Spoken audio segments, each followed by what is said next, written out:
మన ప్రభువును ప్రియరక్షకుడునైన యేసుక్రీస్తు శక్తిగల నామంలో మీ అందరికీ శుభములు. ప్రియమైన దేవుని బిడ్డలారా, మరి దేవుడు మరొక నూతనమైన దినాన్ని చూడటానికి దేవుడు కృప చూపించాడండి. అందుకు ఆ దేవాది దేవునికి వందనాలు చెల్లించుకుంటున్నామండి. మరి ఈ దినము దేవుడు మనకిస్తున్న వాగ్దానము కీర్తన గ్రంథము 12వ అధ్యాయము 7వ వచనం. యెహోవా, నీవు దరిద్రులను కాపాడదువు, ఈ తరము వారి చేతిలో నుండి వారిని నిత్యము రక్షించదువు. ప్రియమైన దేవుని బిడ్డలారా, మరి ఇందులో ఆధారకరమైన మాట ఏంటంటే, మరి మనము ఎంత దరిద్ర స్థితిలో ఉన్నా, దీన స్థితిలో ఉన్నా, పేదరికంలో ఉన్నా, మరి అది ఏ రకంగా మనం ఇబ్బంది పడుతున్నప్పటికీ అందులో నుంచి దేవుడు మనల్ని కాపాడుతానని, చేరదీస్తానని, ఆదరిస్తానని, అభిమానిస్తానని, ప్రేమిస్తానని, ఇలాగే ఎన్నో రకాలుగా దేవుడు ఆదరణకరమైన మాటలతో మనల్ని ఓదార్పు కలిగిస్తున్నాడు అనమాట అండి.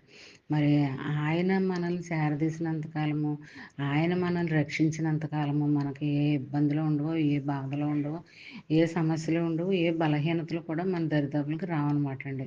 మరి అలాంటి దరిద్రుల చేతిలో నుంచి మరి దేవుడు మనల్ని కాపాడి తప్పించి నిత్యము కూడా రక్షిస్తూనే ఉంటాడండి. నిత్యము కాపాడుతూనే ఉంటాడు. అలాంటి స్థితి మనము దేవుని దగ్గర నుంచి కాపుదల కోసం ప్రార్థన చేసుకుంటూ ఉండాలన్నమాట. ఎప్పుడూ కూడా ఆయన కాపుదల మన పట్ల ఉన్నంతకాలము మనకు కానీ మన బిడ్డలకు కానీ ఏ అపాయము మన దగ్గరికి రాదనమాట అండి, రానివ్వడం. మరి అలాంటి స్థితి మనము దేవుని దగ్గర నుంచి కృపలు, దీవెనలు, ఆశీర్వాదాలు పొందుకుంటూ ఉండాలన్నమాట అండి. మరి అలాగా ఉండాలని ఎప్పుడు కూడా మనం కోరుకోవాలండి. మరి చిన్న వాగ్దానం నీ ఫ్రెండ్ సర్కిల్లో పంపండి. పంపిన వారు చదువుతారు, చదివిన వారు దీవించబడతారు, పంపిన వారు ఆశీర్వదించబడతారు. మరి అంతే కదండి. అలాగా చేయడం వల్ల దేవుని యొక్క దీవెన ఆశీర్వాదాలు మీ పట్ల, మీ బిడ్డల పట్ల, మీ కుటుంబాల పట్ల మెండుగా దేవుడు అనుగ్రహిస్తాడనమాట అండి.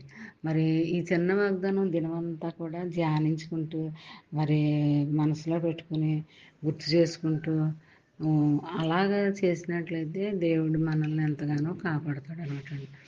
ఈ చిన్న వాగ్దానం ఈ దినమంతా మరి ధ్యానించుకుంటూ ఉండాలని దేవుని యొక్క క్షేమాన్ని, కాపుదలని కోరుకుంటూ ఉండాలని కోరుకుంటూ ఆమెన్. God bless you.